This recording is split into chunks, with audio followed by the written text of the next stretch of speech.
welcome tubers. This is the third episode of our podcast, and this one's for the history buffs. We got a few World War II items here.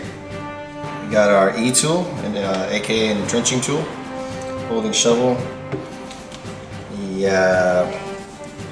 M4 bayonet for an M1 carbine, and the M1 helmet. So we'll start with the entrenching tool. This is the US issue one. It's got a canvas protector here. There's old canvas. Okay, so as you can see, this one has an actual date on here. And that way you guys can see that. We think it says 1943. Or something like that. So, right towards the end of the war, this thing was made. So this just folds out, like so. This screws on.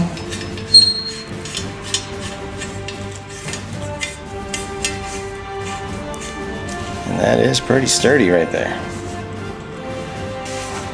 So these weigh about 2 pounds. It doesn't sound like much, but you get this thing into full swing and it does hurt, believe me. The knot here is aluminum, so you would screw this down, and it lets you extend the spade to its full length, which is about 27 inches, 20 when folded. And they still use these today. This is a common thing you'll find with your average soldier's loadout. They also use them for camping and such. Mostly you would see this used as a weapon. They would sharpen this end, or both ends even. Get this thing to be pretty gnarly. Okay, next we got the helmet here. This is an M1 helmet. They use these from 1941 to 1985, pretty recent.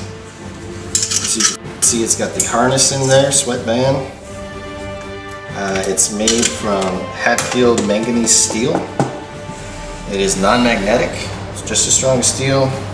Although surprisingly, it does not stop bullets. Yeah, this is not designed for direct fire from rifles or handguns or anything. Mostly like shrapnel, falling stuff, that sort of thing. Yeah, shell fragments. It's still pretty good shape for how old it is. Pretty heavy though. Not something I'd want to wear all day in the hot sun, but hey, you gotta do what you got. Alright, and last but not least, we got the M4 bayonet. Now, these were in use from 1944 right up to the 1970s. So from World War II all the way up to Vietnam. It's made from carbon steel. It's very, very sharp. This one's in really good shape. They came in either blue or polarized, Parkerized steel. This one would be the Parkerized one. And in February of 1951, the last major bayonet charge was done by the U.S., led by Captain Lewis Millett on Hill 180, which after the bayonet charge, it was changed to Bayonet Hill. It was one of the decisive battles of the Korean War, and some could say that it turned the tide. Yeah, out of the 50 enemy casualties, 20 were done by bayonet, so that was some gnarly fighting on that hill. And it is still as sharp as the day they made it. Yeah, gnarly way to go. And these are just some of the items we got here, for you history buffs, so you want to come by and see what we got in stock. These are part of my personal collection, not for sale, but feel free to come check them out. I keep them up for display. Thank you guys for joining us. That's going to do it for our little history lesson here today. Be sure to like and subscribe, and check out our website, dhspawn.com. We have links to our Instagram, Facebook, and OfferUp on there.